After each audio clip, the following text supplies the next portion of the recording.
দেখো বন্ধুরা, অনুষ্ঠান বাড়ির স্টাইলে আমাদের আলু ভাজা তৈরি হয়ে গেছে। ভীষণ সুন্দর খেতে হয়েছে আর দেখতেও সুন্দর হয়েছে, একদম পারফেক্ট অনুষ্ঠান বাড়ির স্টাইলে। আর যারা চ্যানেলটি নতুন দেখছেন তারা চ্যানেলটি লাইক, সাবস্ক্রাইব অ্যান্ড ফলো করে দেবেন। ধন্যবাদ। নমস্কার বন্ধুরা, রান্নার পাঠশালায় আপনাদেরকে স্বাগত জানাই। আজকে যেটা তোমাদেরকে করে দেখাবো সেটা হলো অনুষ্ঠান বাড়ির স্টাইলে আলু ভাজা। আমাদের সাধারণত দুপুরবেলার দিকে যে কোনো অনুষ্ঠান থাকলে যে ঝুড়ি ঝুড়ি আলু ভাজাটা হয়, সেই আলু ভাজাটাই করবো। তার জন্য আলুগুলোকে আমি চিড়ে চিড়ে করে কেটে নিয়েছি। এবার আলুটাকে আমি 10 মিনিট এই জলে ভিজিয়ে রেখেছিলাম। তো এবার জলটাকে আমি ফেলে দিচ্ছি। দিয়ে এই ফেলার আগে তোমাদের একটা জিনিস দেখাই, আমি এর আগে এটা করেছি তোমাদের। এইভাবে না, আলুটাকে তোমরা এইভাবে চেপে চেপে জলটার মধ্যে ঘষে নেবে।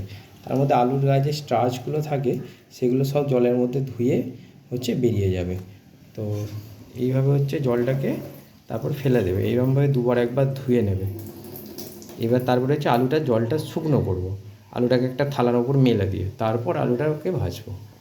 তো এবার কড়াইতে তেল চাপিয়ে দিয়েছি, তেলটা গরম হয়ে গেছে। এবার এর মধ্যে দিয়ে দেবো বাদাম, কাঁচা যে চিনে বাদাম হয় বা লাল বাদাম যেটাকে বলো, এই বাদামটাকে ভেজে নেব।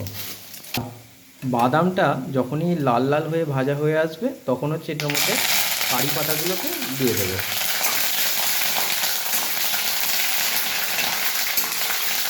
কারি পাতাটা ধোবার সময় জল লেগেছিল, সেই জন্য তেলের মধ্যে এরকম চিরচির করে আওয়াজটা হলো। তো এই দুটোকে ভেজে একটা জায়গায় তুলে রাখবো। এরপর আলুগুলোকে ভাজবো। দেখো আমাদের কারি পাতা আর বাদামটা কি সুন্দরভাবে ভাজা হয়ে গেল।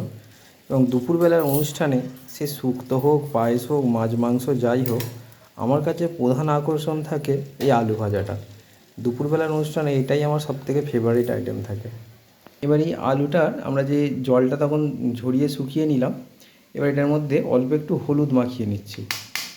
আর এটাতে নুন দেব না। নুন দিলে কী হবে, আলু ভাজাগুলো কড়কড়ে থাকবে না, তাড়াতাড়ি আলু ভাজাগুলো নিংড়ে যাবে। যখন খাবো তখন এটার মধ্যে নুন দিয়ে খাবো। তো এবার এটা নুনটা মাখিয়ে আলু ভাজাগুলো ভাজা করব। ভুল বললাম, হলুদটা মাখিয়ে আলুটাকে ভাজা করব। আলুগুলোকে এরকমভাবে ছাঁকা তেলে ভেজে নেব। একদম লাল লাল করে আলু ভাজাগুলোকে পুরো ভেজে নেব। ভেজে তারপর তুললে মেশাবো লাস্টে।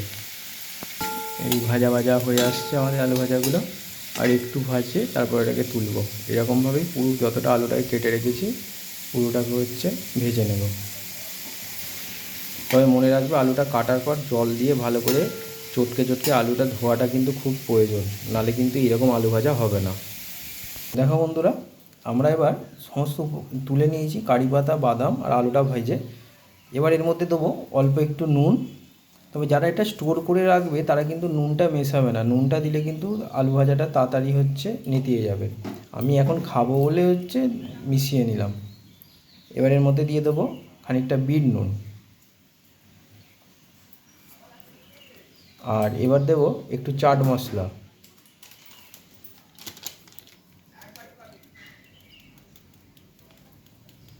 এবার সবকটাকে মিশিয়ে নেব।